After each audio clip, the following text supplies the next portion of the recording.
Welcome to the 2015 UT Social Media Week at the University of Tennessee, brought to you by the College of Communication and Information and hosted by the School of Advertising and Public Relations at UT. This year's theme, The Power of Social Media, will provide our students, faculty, and the Knoxville community with a great opportunity to gain leading-edge knowledge about the uses and impacts of social media. The 2015 UT Social Media Week at the University of Tennessee is brought to you by the following sponsors: WATE, 6 on your side; Coca-Cola Bottling Company Consolidated, Coca-Cola, Open Happiness; and Dead End Barbecue. The search is over.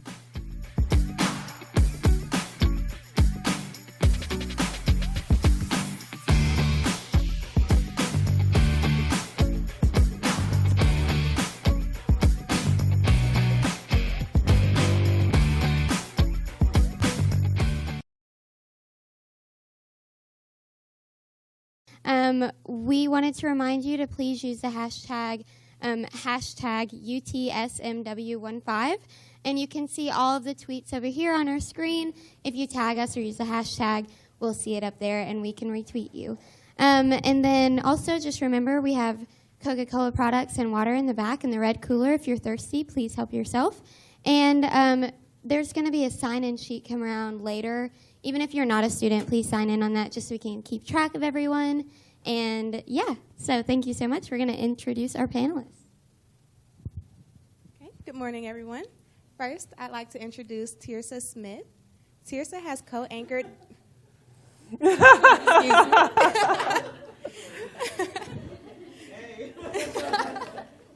Tirsa has co-anchored Good Morning Tennessee on WATE, 6 on your side, for 10 years now. She's worked in broadcast journalism in Middle Tennessee, Western Kentucky, and Miami, Florida. She uses Twitter, Facebook, and Instagram to connect with viewers. Second, we'd like to introduce Taylor Shaw. Taylor is a recent graduate of American University in Washington, D.C., where she received a master's degree in journalism. She received a bachelor's degree in mass communication from Peace College in Raleigh, North Carolina. Taylor is responsible for creating content for the station's website, mobile platforms, and social media.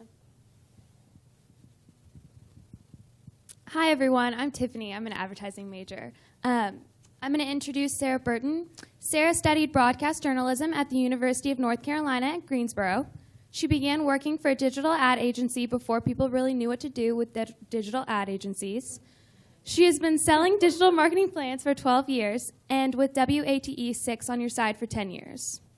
Next, we have Melanie Morris. Melanie will be our moderator for this session. Melanie is a 2003 graduate of the University of Tennessee College of Communication and Information. She made Knoxville her home and has worked at WATE 6 on your side for 10 years. She manages programming and community partnerships and development for the station. Hello again. I'm Cheyenne Perry. I'm a senior here majoring in PR, and I would like to introduce you to Annie Sadler.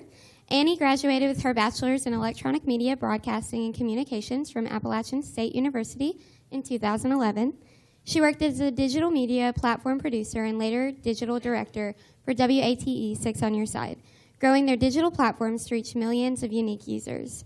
In this session, WATE 6 on your side will discuss the changing landscape of traditional media and what it takes to stay relevant. Welcome our guests, please. Thank you. Is my microphone on? Am I good? Okay.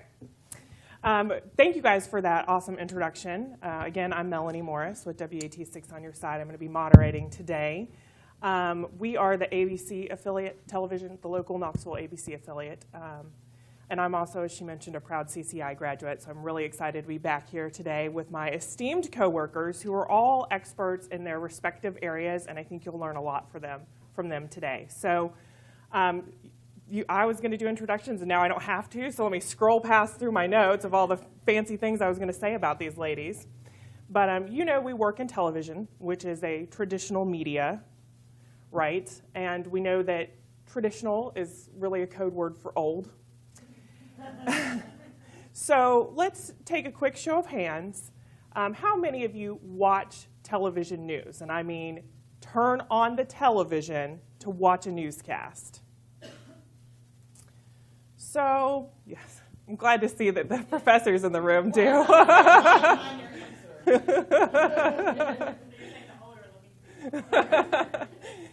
So what we know is that roughly, and the rate might be a little bit higher in this room because a lot of you are communications majors, maybe you're even broadcast news majors or journalism majors, and your teachers are sitting in the room. So, but the average rate is less than 10% or so of adults 18 to 34 are sitting down to watch newscasts, consider themselves news viewers. That's your peer group and mine. It's around 8% consider themselves news viewers. Now, if I were to ask you, how many of you consume news in some way or another? Follow, like, bookmark, search. How many of you consume news? So pretty much everybody does some kind of news consumption. And so we just know that the way we consume news is changing. And if you're in the market for a news source to follow, I think I could probably make a recommendation. The point is, social media is new, and given the show of hands, it's growing, and television is old. We don't have the option to hang out in the studio and wait for 11 p.m. so that we can tell you what happened in the world today.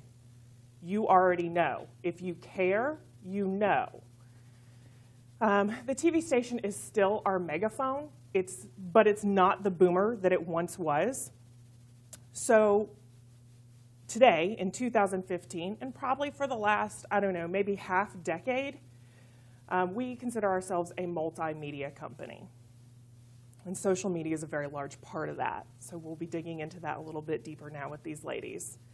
I'm going to hand things over to the panelists. We'll go through some specific topics we've prepared for you, but we're happy to answer any questions you have, so feel free to interact with us. First up, I'm going to turn things over to Taylor. Taylor is a digital content producer at the station, and she's going to touch on something I just mentioned about not being able to wait until 11 o'clock at night or 6 o'clock at night or whenever you would turn into the news. She's going to talk to us about continuous coverage.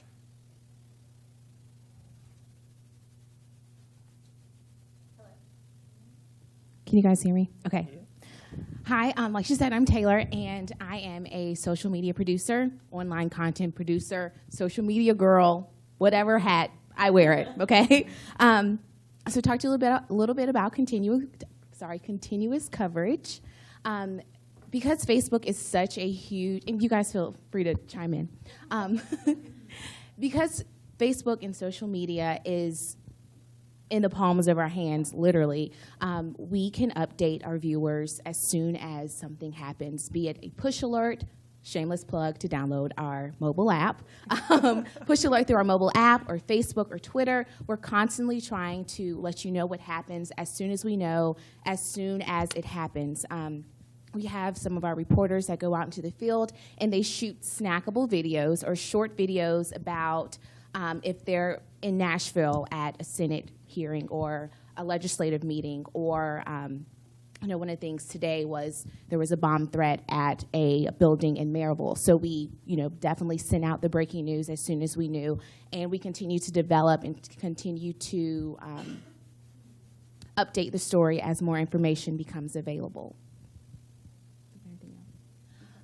I guess kind of one of the things for us is Angie Vickers, an online content producer, several years ago, we kind of hold stories till after they aired online. And I guess the thought process is that if you have a set amount of information and you release it on air, nobody's going to go online, or nobody's going to watch your on-air thing if they're looking at it online. And we found that's not true anymore. People are engaging with us on social media, online, on our apps, and we're able to put out the story as it's happening and then update it throughout the day. And what we're finding is that more people are interested in certain subjects, like what's happening in their community, or even, some sort of special interest on where we're focusing on one person and kind of highlighting them. And we're able to kind of pique their interest more so. The other thing kind of we're doing is getting those short bursts, because people are kind of interacting with that content on their phones. They don't want a long piece on it. And I mean, people still go to our website, and obviously we have, you know, millions of people that are looking at our website each month, but they're kind of, you know, they're wanting small bursts of information and updates. And, you know, it used to be, I started doing kind of social media about 3 years ago, and I would have these long Facebook posts. And we kind of looked back at it and we said, you know, people are starting to consume after, you know, a year or so. Those were doing well, and they kind of dropped off. And I'm looking at the analytics, and I'm like, I don't understand. Less people are interacting with our content. Talked to them and said, you need to keep your posts shorter. People don't want to read past the fold. They want short content that they can consume while they're in the line at the bank, or, you know, just kind of sitting in a meeting, you know, while they're kind of glancing down at their phone. So.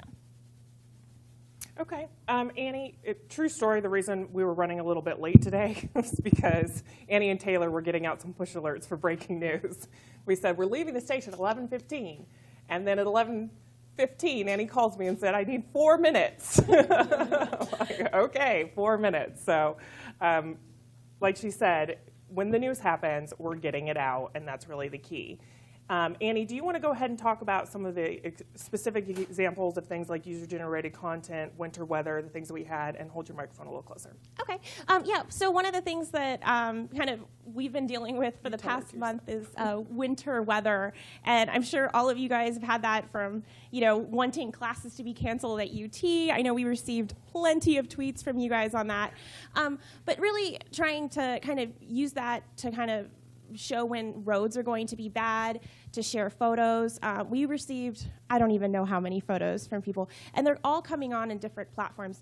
People will share them on Twitter, on Facebook, and we're able to take those and use them on air. And I mean, we cover a vast amount of area. I mean, it's a 3-hour drive up to Harlan, Kentucky, where, you know, we actually, they're in our coverage area. We can't always send photographers to every single area that our viewers are, but by using social media, we're able to get that content and put it on air, and we're able to cover those areas because we have people that are kind of reporting from home, and they're also tuning in to see their photos on air. We're able to get reports of roads that are bad, of wrecks that are happening, telling people to avoid certain areas, and that's all because of social media. Yeah, I told myself what I was going to timber, because I can sometimes kind of go on and on. It's the Tirsa show. Well, I'm coming to you from an on-air stance. So my job in the morning is to help bridge the gap between when the evening web team leaves and the morning crew comes on. So we start our morning show at 4:30 in the morning. We just got Taylor, who's on our shift now, and I'm so excited about that because now Taylor can help. But basically what I did was I would watch their style for the way they would post on the WATE Facebook page, and while I would post to my, I talked so loud I thought it was on. I'm so sorry. So, hey, let's try that again. Listen to that. But basically what I would do is, you know, as an on-air person, you want to make sure you're connecting with your viewers. So, yes, I post to my fan page, and I would let people know what's going on. What I found was that it sometimes would be better for me to post to the official page. So Annie gave me clearance. I'm an administrator on the page in the morning. So I'll post several things. You know, it's morning time. It's early. You don't want to start people's day out with a million sad, depressing stories, but you have to give them what's going on, what's relevant. So, for example, this morning we had breaking news where there was a man that was shot in Maribel. Well, they got to know about that. People want to know why the police in my neighborhood. So, yeah, we post that. There were some other stories that were kind of downers as well. So you kind of temper what's good for social media and what's good for the website. Website, everything goes because people can go and choose what they want. For us in the morning, we try to do a weather report, 1 or 2 hard stories, give them a little something that's fun and shareable without being too goofy because we're still the news. But you want people to still smile and still stay with you throughout the morning. So we've kind of found a good formula for in the morning, what works. And we get pretty good traffic on the morning show. I think also kind of our goal is that we want to wake up with you. We want to be the first thing that you look at when you roll out of bed, and to see a tweet from Tirsa, from our 6 News, our WAT 6 on Your Side Facebook pages, and to kind of see that and say, oh, there's something going on. Right. It's near me. It's in my neighborhood. And then to turn on that TV while you're getting ready for work, and to kind of bridge that gap between, you know, rolling out of bed and turning that TV on, and then to follow you out throughout the day. So. what we also found is that you can't ignore people. We've had a really good time with monitoring the Facebook page, monitoring the official Twitter account for our station as well as our personal accounts, and really interacting with people. And I think one of the best examples I have is when we had all the snow coverage, there was a woman that said, hey, I'm watching the weather report and I see you all are covering everything, but McMinn County is shaded in red on the T-dot spot. What's going on? I'm afraid to go out. And so I was very quickly like, hey, Trent, this woman wants to know. And I said, here's her name. She wants to know what's going on. It's shaded in red. And within 2 minutes, he was like, hey, Janie, I see you're chiming in about this spot. Well, let me show you. This is why it's shaded this way. And it was instant gratification for that viewer. She was like, thanks so much. She really felt like they cared. I'm chiming in. They paid attention, and then they got me an answer. So for us in the morning, that's what we try to do, make sure we're getting people answers, because our stories in the morning, it's a different vibe than in the evening. They have longer format stories. Ours are stories to prepare you for your day. So I can't ignore you if you have a question and you need to get your day started. I think Tirsa's also done like a great job of building those relationships. And she always pops her head. We have morning meetings every morning at 9:30. She pops her head in. Some viewer messaged me on Facebook, and they told me about this thing, and it's really important to them. And a lot of times we'll cover that story, and just because she's kind of cultivating herself as Tirsa Smith on Facebook and getting those one-on-one relationships. I think also that's the beauty of social media, because people feel like they know Tirsa. Like we posted like an April Fool's video of Tirsa giving a fake broadcast of, like breaking news, like zombies, someone got attacked. But they laughed. No, we really did that. I said that Mayor O'Hara was kidnapped by zombies. But I said it with a very serious news voice. I kept it up the whole time, and a Walking Dead reference, Deputy Sheriff, whoever the main character is in The Walking Dead. But it's stuff like that where, people, they feel like they know you because they're watching you on TV, but now you're accessible. They can reach out to you, and you'll talk back, you'll respond. Thank you, Tirsa, because that perfectly transitions about, Tirsa really is our resident queen bee of social media at the station. You all are blowing my head up right now. Thank you. The diva is going to come out. But she really has been able to mentor some of the younger people and some of the people who have been slower to embrace social media and really understand what that's about. But there are different strategies for interacting with the different social medias. So if you can talk a little bit about that. Sure. First of all, I'm 25, so I don't know what she's talking about, the younger reporters. So you go ahead and put that in your note. You're writing that down, 25. I started here when I was 15 or 14, yes. So, I'll be very honest. When I first started on Twitter, I didn't get it. Our news director, Jamie, was like, I want everybody to have a Twitter account, and I 100%. And I know you all are of that age where all of this stuff is just a part of your pop culture. When I started college, way back in black and white, it was like my first computer I got in college. I remember my freshman year, and my dad was like, "No, we bought this expensive computer. You better take care of it." That just goes to show you how quickly things have progressed. So when we started getting on Twitter, I was already on Facebook. Raise your hand if you had a MySpace account. Had that, so I closed that out because apparently everybody was going to Facebook. So we started getting established, and it was kind of hard to navigate your personal Facebook page from your public one, where viewers feel like they want to interact with you. And then Twitter came along, and I was like, my goodness, how many things can we do? So what I found, I really did, and I said that to Jamie and to our news director. I was like, my goodness, why are we trying to get on this? I don't even understand it. But now I get it. When you go into journalism, how many people want to be on air or in traditional news? Okay, I'll speak to my people over here. So when the thing about, and this goes for anything, if you're doing PR, if you're doing news, you have to figure out what voice the different social media networks have. The way I speak on Facebook is completely different from the way I speak on Twitter. It's a different vibe and a different group of people, if that makes sense. I find on Facebook, I'm a little bit more traditional. I'm a little bit tighter. I don't know how to explain that. I have a little bit of fun, but for the most part, the audience is not as loosey-goosey. I'm trying to think of professional words. I'm just going to be myself. So on Twitter, you have a different vibe where you can be a little looser. You can have a little bit more fun and mix that in with the hard news, and people get it. So what we found is that for especially on-air people, or this is what I found, Posting a bunch of stories all day long on my fan page does nothing. It doesn't garner me any extra likes or engagement or people wanting to watch the show. So what I try to do is one news story and then pepper in a few personality posts, whether it's about Bo and I or whether it's about something that happened at work. One of my biggest posts that got like the most likes was a picture of my son Chase, who's 3, wearing suspenders, and our meteorologist Trent McGill wearing suspenders. And I was like, who wore it best, my son or, our new meteorologist? Well, that was really my way of saying, hey, have you met the new meteorologist? Without saying, hey, have you met the new meteorologist? Because people don't really click on that. But babies and animals, it's like, oh, Chase, hands down, won that one. But at the same time, Trent was getting likes because they were like, oh, Julia Johnson's gone, Trent's here.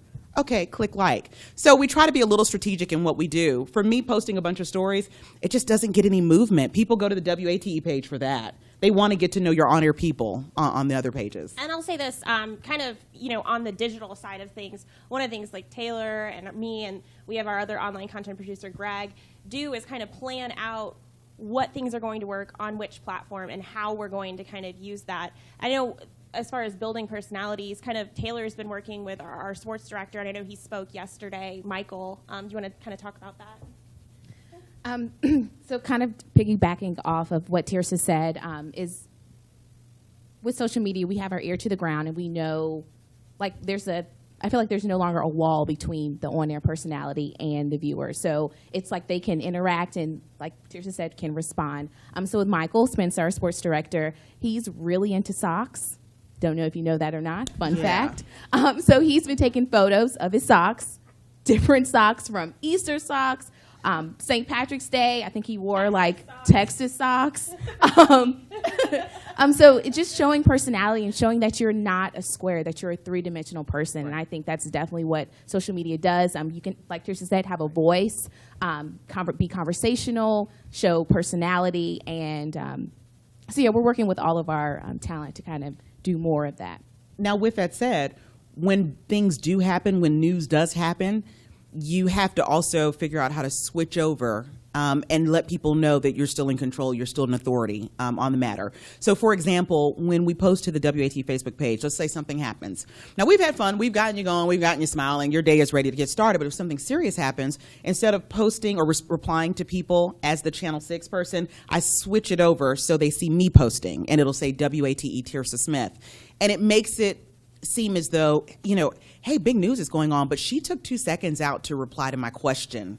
So that's kind of what we're doing. We're establishing, we're warm, we're friendly, but we got this. So that's kind of our morning MO. I think it can kind of be difficult too because, for instance, our meteorologists, we've got a 6 Storm Team Facebook page, we've got a 6 Storm Team Twitter. They've all got their individual personalities, and then we've got our main 6 News page. When you have so many different accounts, being able to manage what items go to which accounts, how you're going to kind of phrase that is something that you really need to consider. And for me, kind of starting out, every audience is different. The people in Knoxville are not going to respond the same way to certain items that people in Austin, people Absolutely. In Detroit, people in Sacramento are going to respond. Some things are similar. Some things kind of tug at the heartstrings of everybody or are breaking news that people are paying attention to. But to really kind of go back and look at the analytics behind how much your engagement are. And with Facebook pages, it's all very kind of something that you can track and look at and see, oh, they responded to this thing, they didn't respond to that, and then kind of develop your strategy while you're going forward. I was going to ask you, Tirsa, if you would touch on a little bit about maintaining the professionalism, the credibility of a journalist while, still keeping people up to date about how cute your kids are. Her kids are cute, y'all. You need to follow her. They are. Thank you. I think it's a fine line. I think part of the way I've always approached it. Okay, so let's go back. I told you I'm 25. So back when I was 15, and I found my mentor for being an anchor. There were 2 people in Miami when I was an AP, an associate producer in Miami, that I really just looked up to. One, her name was Kelly Craig, and she's still in the business down there. And she is sharp as a tack. She has the wit. She can throw in a line to make you laugh in 2 seconds and then go back into mode where you're like, I'm laughing. Wait, I don't even know what just happened. You know, she's so funny and so smart, and I really just like that about her. She wasn't a news reader, and I always told myself I didn't want to just be someone who read the news to people at home. And then the other person, Trina is my other mentor, and she's the 5 p.m. anchor in Miami as well at the station I was at. She had a certain presence that she just felt very in control. And so those are two things I really liked. So what I find is that the way I am on TV is the way I like to come across on social media. I don't just read the news, or at least I try not to. Some stories you just can't help it. But I do like to pepper a little personality. So what you see on TV hopefully is what you get online. And if you keep it all full circle, I feel like people, they kind of get attached to you because they feel like they know you. That's Tara, so she's like a girlfriend. You know, that's what I want. I want you to feel like, you know, if you see me in public, you can say, hey, come on up and tell me what you're cooking for dinner. And it's all good. At the same time, you can ask me, what was that story you all did this morning? And I'll know it. So finding your voice online, it can be difficult at first because you don't want to come across so stale that people have no reason to follow your pages. Because if I'm going to be stale, I might as well just go to, you know, the website and just read neutral content because it's neutral. That's not a slam. It's it's a neutral party. I can go read and then go talk about it later with my friends. It's a different platform, so obviously we're tailoring the content differently. Absolutely. So, like, for example, this morning we were talking about a story out of, I think it was Arkansas.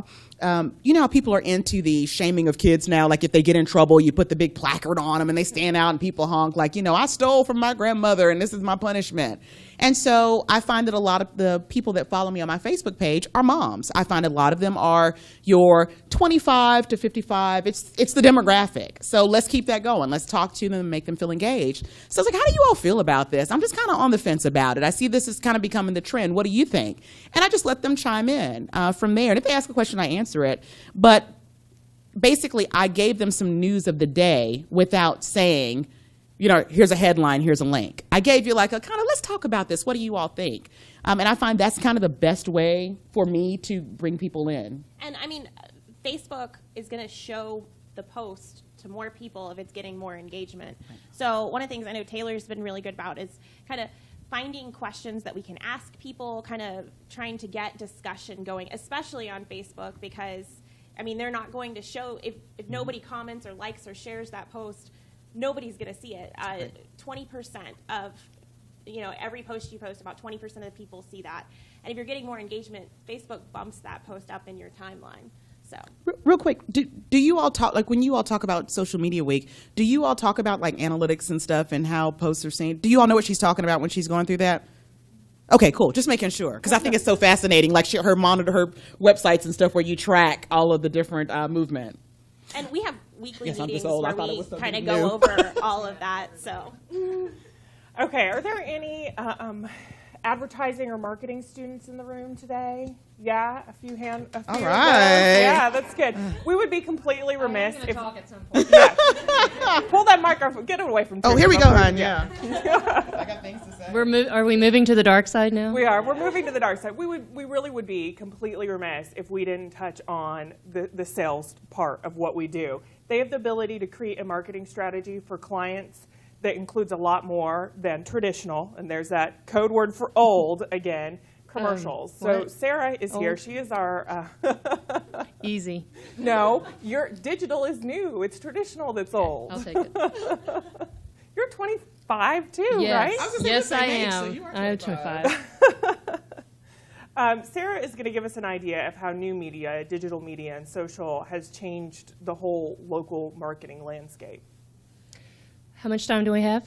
Just kidding, just kidding. Okay, so I've been at WATE 6 on Your Side for 10 years. Kirsten and I started when we were 15. And me. When we were 15, and Melanie. We were all 15 when we started. At the same time. And over the last decade, the changes have been enormous. And my goal at the station is to make sure that I'm keeping my clients moving in the right direction. These guys deliver a great product, and we can promote that all day long. What does that mean for my clients? It means that we have a platform to put them on. 10 years ago, what that meant digital, we didn't call it digital, we called it the internet. And what are we going to do on our website? We were going to put a banner ad. Those were the days Angie was there.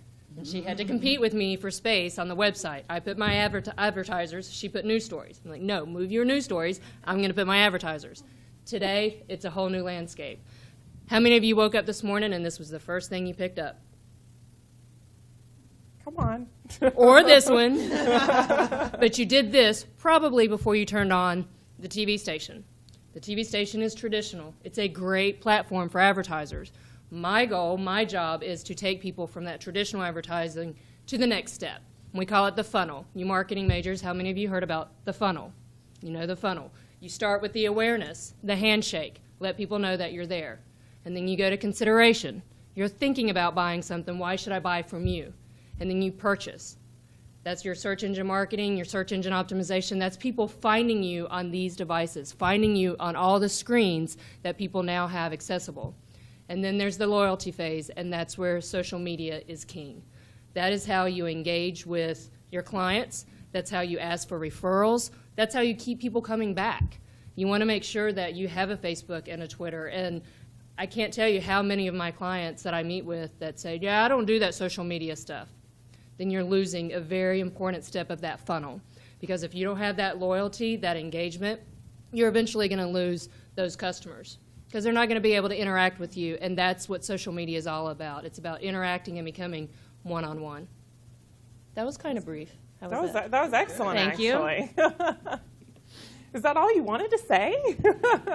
No. I mean, I can definitely say more, but I'm trying to keep it focused on the social media part because we do so much more than that. We use social media to target behaviors, demographics, geographic. If you want, the joke I use a lot, and I'm looking around the room to make sure I don't want to offend anybody, but I tell people, if you want a redheaded golfer, I will find you that redheaded golfer in Knoxville. If you want someone that likes craft beer, I'm going to find that craft beer consumer.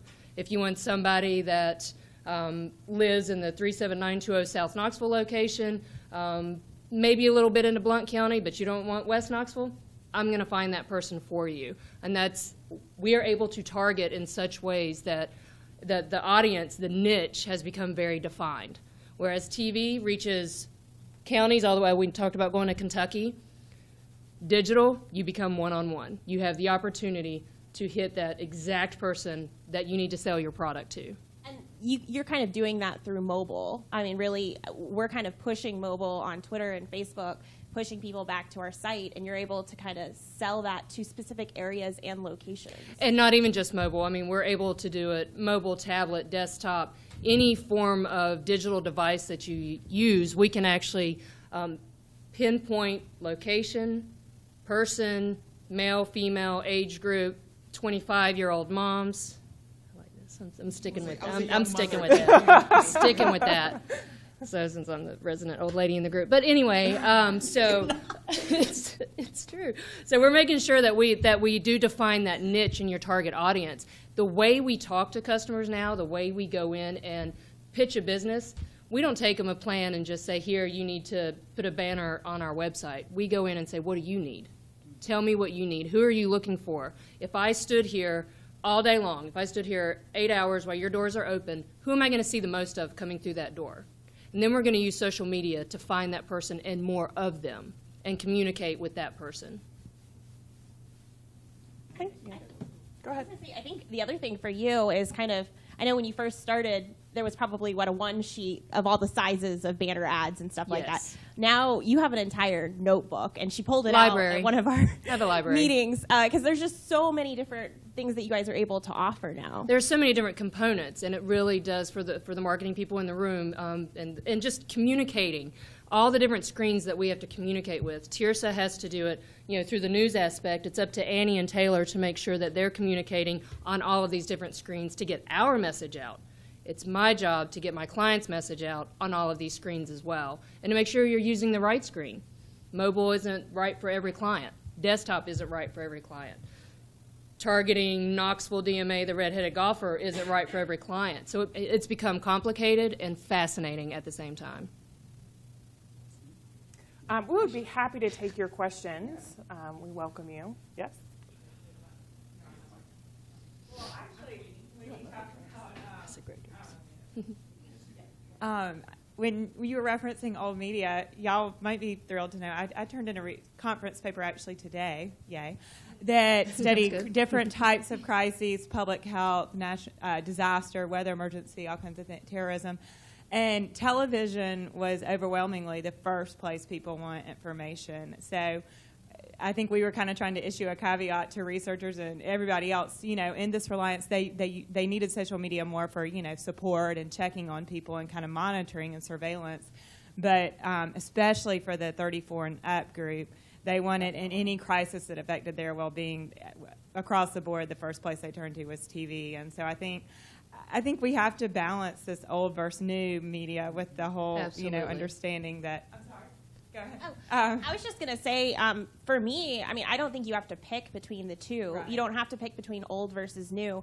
People have their phones in their hands while they're watching our TV, and so it kind of can complement that, which is really what we're trying to do. I guess I just want to tell y'all still, the TV news, this old media is still don't give up on the people television. Need that during a crisis. Job security. So we like that. Thank you. No. And we really do talk about that a lot. Like, we're not going to turn away from being a television news station. The news, what Tirsa does is always going to be the bread and butter. But the truth of the matter is it's just changing so much. And there's so many platforms, and there's a lot of things to keep up with, and there's a lot of different dimensions. And, the 34 and under crowd is doing something completely different than the 35 and over crowd is doing. But I appreciate what you're saying, and I think it's great to know that when we're in times of crisis, to get the news, we're going to turn on our television. When the weather is really bad, when we don't know if we're going to be able to get out on the roads today, people are predominantly turning on their television, and that speaks a lot back to how we are incorporating that user-generated content that's coming from the social media networks and putting that on air. And I know when we first started doing that, I will admit this, and hopefully my boss isn't watching. I'm like, why? Speak up. Why are we, why are we putting this on air? But now it's really become a way for us to get vital information that we couldn't, otherwise get, and it makes a lot of sense. So people are still turning to watch the television, and we're fortunate enough to be able to take those people who are up in Harlan, Kentucky, or in McMain County, and get information from them and put it out to everybody.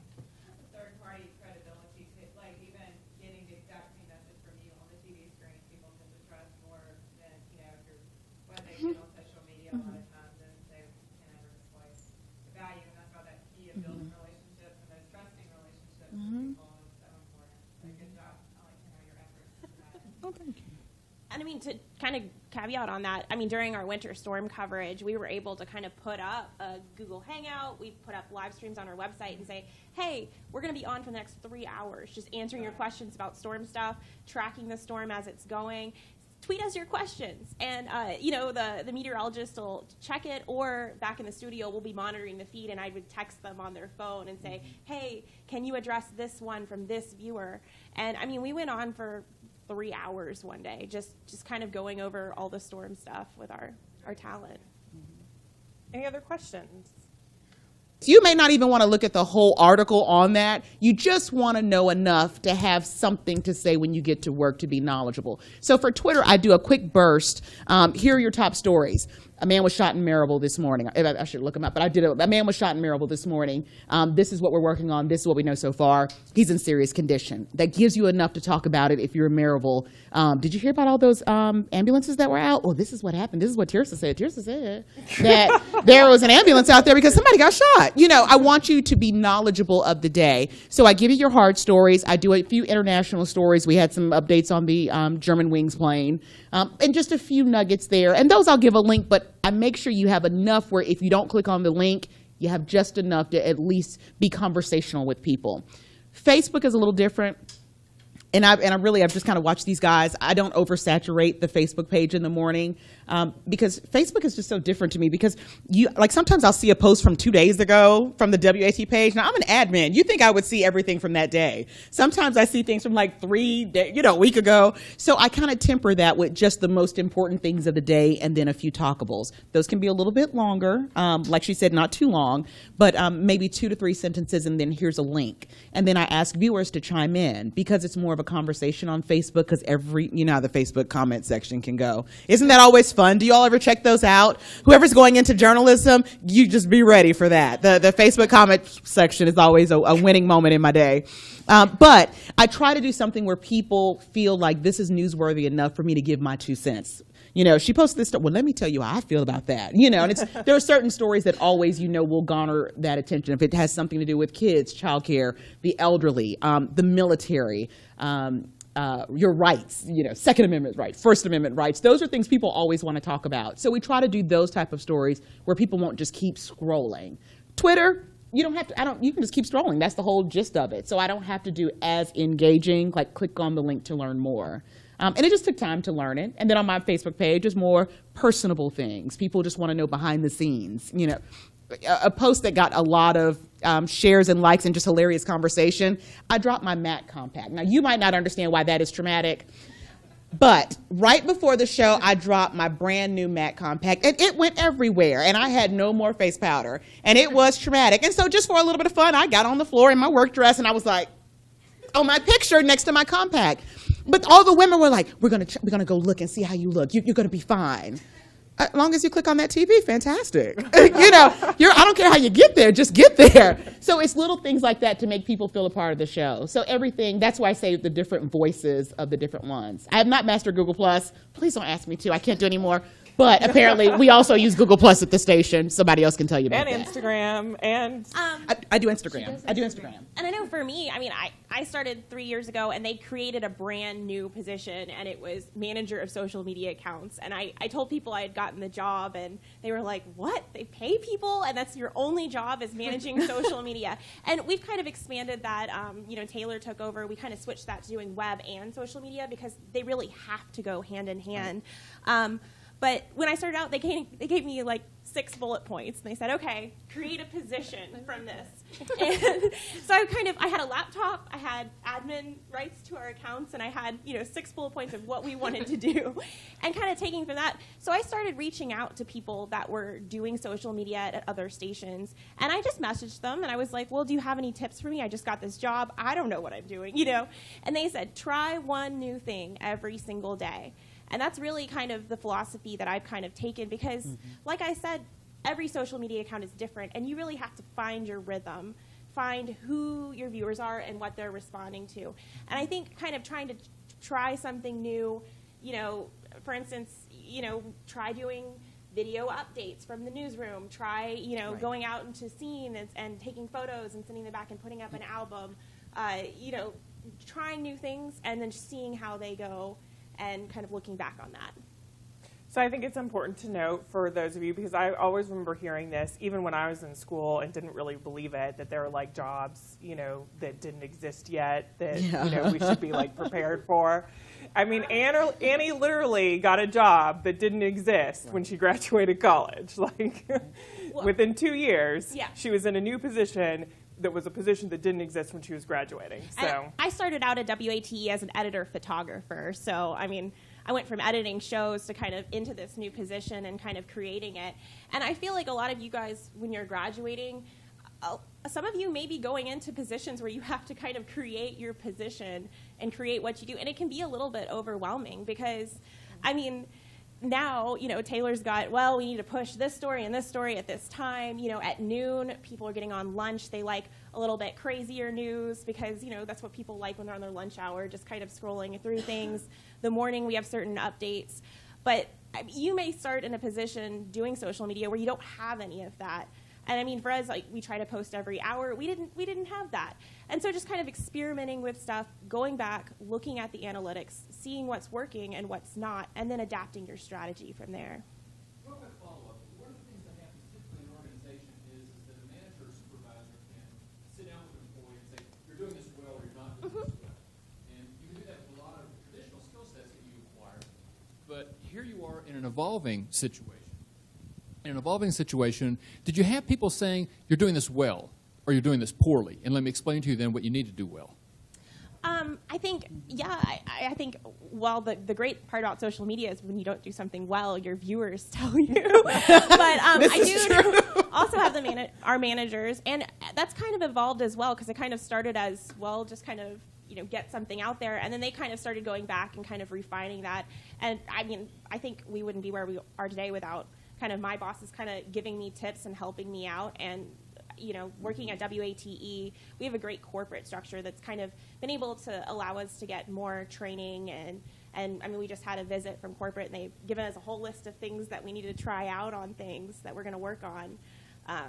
So I think a big thing truly is that the people on that media will tell you if you're not doing it well or if it's not getting engagement. And then in the last 3 or 4 years, the analytics have improved so much, and so we will see that and track that, and it's practically real time, right, Annie? Yeah, and I mean, the great thing is we're not only looking, I mean, we can track website views and how many page clicks we're getting from that. So I can export that data into an Excel spreadsheet. I go and I sort it by top posts for that time. I look at the bottom posts. I look at the top posts. We use Social News Desk to kind of manage a lot of our stuff. So I can actually see who's posting at that point, and I can filter it by the user.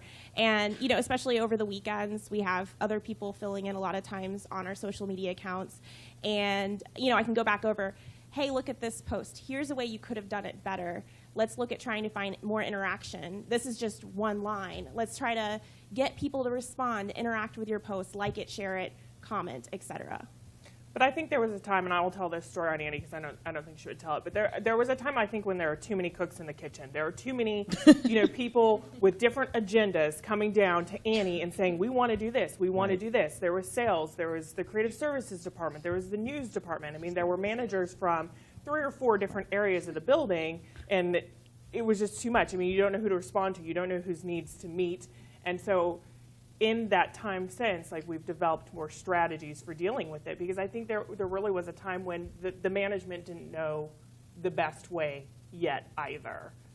So we've moved a little bit beyond that now. And from a sales perspective, it is always good to get to know your digital content producers and your social media content producers and your main anchors, because when sales needs something, we really are the dark side. So for those of you going into sales, that's what we do, things that they don't always like, and we have to work together as a team. Yes, but we wouldn't be here without them. We would not have a paycheck or a job. The lights wouldn't be on. Or a leg to stand on without them. But I mean, I think also, kind of finding, that you're the expert. You're the person that's paying attention to this.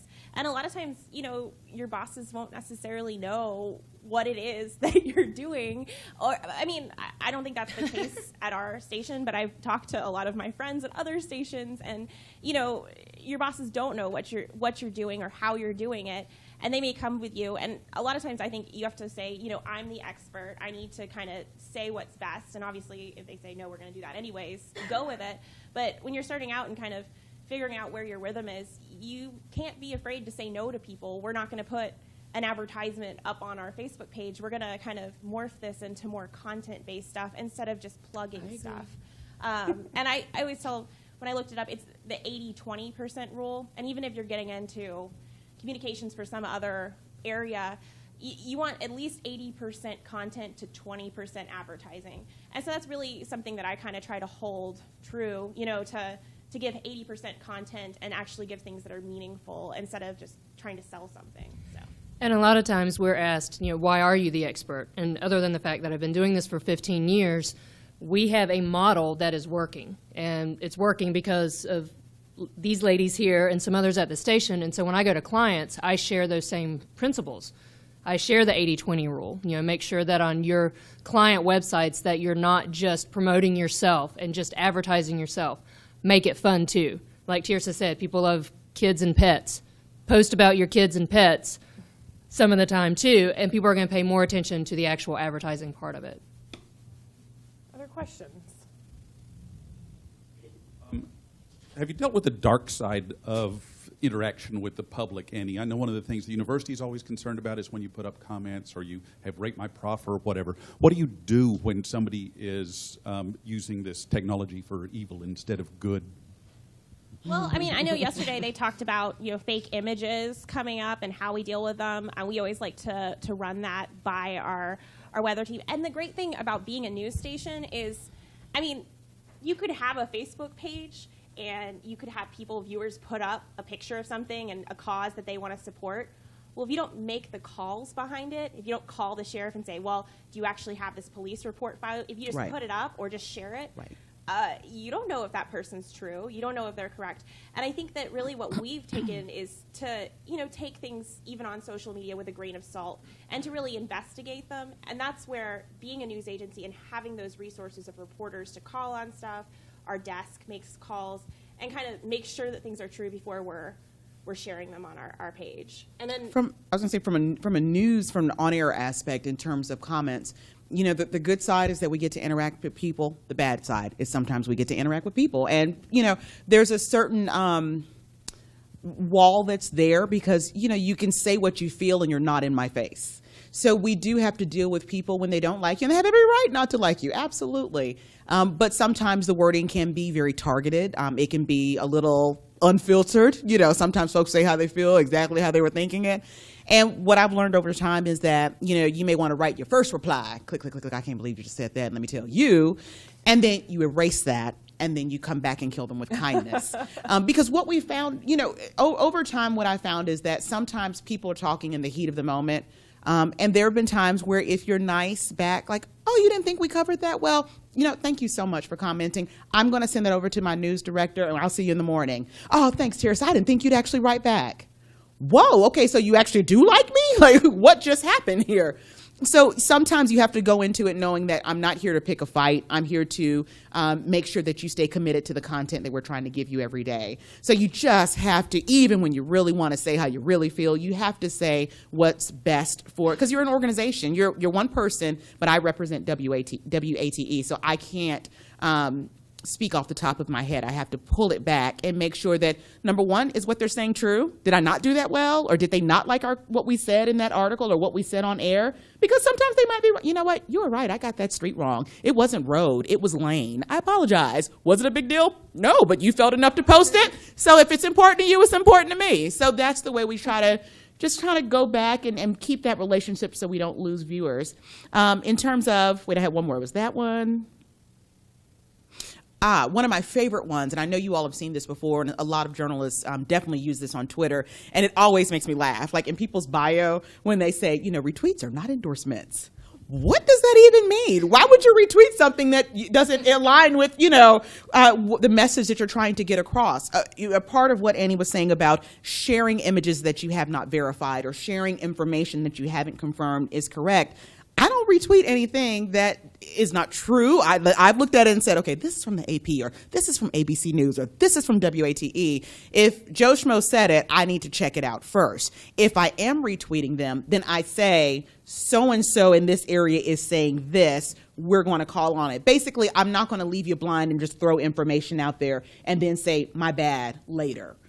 So as a journalist, please don't put the whole retweets are not endorsements or not a reflection of my company. If your company name is on your Twitter handle somewhere in there, guess what? It's a reflection of your company, period. It just is. Younger reporters a lot of times have a hard problem with this, with kind of negative feedback and how to respond. And I mean, a lot of times I say, we can do a little bit more from our brand page than you should be doing from your personal page, or you can do more from your personal page for your brand page, and knowing which account to kind of respond, or knowing which comments to kind of just leave in Twitter purgatory. Just let it sit there forever. Some stuff you just let it sit there. And I know Teresa does a great job of kind of showing that we're human. We strive for accuracy. We try to, go back over. But occasionally, a lane or an avenue is different. And going back and responding to them, I've just corrected this on our, You're right, I'm wrong. Sorry. And I think that gives people kind of a voice to say, oh, they're human beings. Mm-hmm. They're working on something. So I think I get a lot of viewer emails, a ton, because my email address is on the website. Sometimes they're relevant to Sometimes they're relevant to what I do. Sometimes they have nothing to do with what I do. But what I've really found in my time at the station is that there's two kinds of the angry, inflammatory viewers. There's the ones that are really looking to fan the flames. Oh, yeah. And you know exactly who they are. You can find them. They are commenting on everything on Facebook. And then there's the ones who just want to be heard. So I respond. Sometimes I'll get an email from Annie or Taylor saying this viewer has commented on something on the website, and I will go, I will try to find them on Facebook or whatever and get back to them, and I respond to the emails. And I get a lot of the same experience that Tirsa said, in that I didn't think you were going to write me back. You know, I didn't think I was going to hear back from you. And just taking that time to say thank you for your comments, I agree with you. Last week we preempted The View for the Donnie Tyndall press conference. So yeah, it was that didn't sit well with some of the ladies who watched The View at all. And I handle programming, so that really did all have to come to me. And it was their 4,000th episode. So yeah, half the people on Facebook were like, "What? The View's been on for 4,000?" Watching that. And then there were the ones who were really upset. They're loyal viewers, and I completely respect that they wanted to see a show that we preempted, and they had a right to be upset with that. And so I said, "You're right. I'm sorry. You know, news happens when it happens, and we're going to cover it. But here's what we can do. We've recorded the show. It's going to air at 1 o'clock in the morning. You know, I hope you can set your DVR." And they're like, "I didn't think I was going to hear back from you. Thank you." And, I mean, and it really does. So there are those ones who want to be heard. They have a voice, and you respond, and they're happy. And then there are inflammatory ones who I think you just have to back away from. You know, nothing I say or do is going to make you happy. You just want to fan the flames. You want to start something, and I'm just going to let it set because I can't help you. There's a question back there. No, they were all laughing. They were like, "How'd you keep a straight face? That was good." Yeah. Yeah. Oh, yeah. Yeah. No, because I ended it with, like, Kanye and Kim Kardashian are expecting triplets. And it's 3 boys. They're very excited. And the names are like East, North, and Yeezus or something like that. But I said it all. Everything was in news voice the whole time. Yeah. No. No. No, she's got a good sense of humor, so I knew she could take it. Yeah, no, it was good stuff. Any other questions? Come on, young people. Come on. Tirsa doesn't bite. Yeah. What challenges do you all face as strong, confident women in the media field? That's a very good question. She just asked what challenges we face as strong, confident women in the media field, so thank you for that compliment. So you, Tirsa. Well, you know, I was thinking, I'm going to say I've never, and I've gotten asked that question before, I've never thought about it in that way. In terms of when I show up to work, you know, you think about the whole male-female anchor duo. And if you all don't know Bo, follow him on Twitter, too, because we interact the whole time. He's very funny. Been together a long time, 10 years, on GMT, which doesn't happen a lot. And I think the reason we work so well is that there isn't one dominant person and then the person that then follows the lead. We both have our strengths, and so we've been able to work together extremely well. I can just look at him and he'll know, okay, she's got that one. And I can look at him like, oh, that's yours. You know, like there are certain stories, like when we were doing the UT football stuff, I was like, my goodness, how many UT breaking stories can we have? Sports is not my thing. But I can add some color to it. I can help get the story going. I know enough. But, you know, I don't approach it as a hindrance or a difference being a female. Of course, there are going to be times or situations when you probably have to be a little bit more assertive because maybe your voice isn't being heard the way you think it should be. But I think that's a challenge. I don't know what you're talking about. Yeah, I don't have that issue. I'm not a very soft-spoken person, probably to my detriment at times. But, you know, I'm here, I'm at the table. You're just not going to deny me. I just can't even think of it that way. Coming from a sales management standpoint, 10 years ago, it was a different world. My perception is that it has evolved greatly, and my voice is heard now. For the first 5, 6, 7 years, I had to be incredibly assertive and sometimes demanding. I know that's hard to imagine, but I had to force myself to go down to my general manager's office or go to my general sales manager to make my voice heard. And I think today it's a new day, and I think as women we do sometimes still have to demand to be heard, but it's not as bad as it used to be. It's definitely evolved and gotten better, and I've noticed there are a lot more female leadership positions at our station, and I love that we've evolved that way, that we are actually fitting our demographic. Our leadership is actually fitting the demographic that we're trying to reach. Yeah, I think that I'm just going to be real for a second.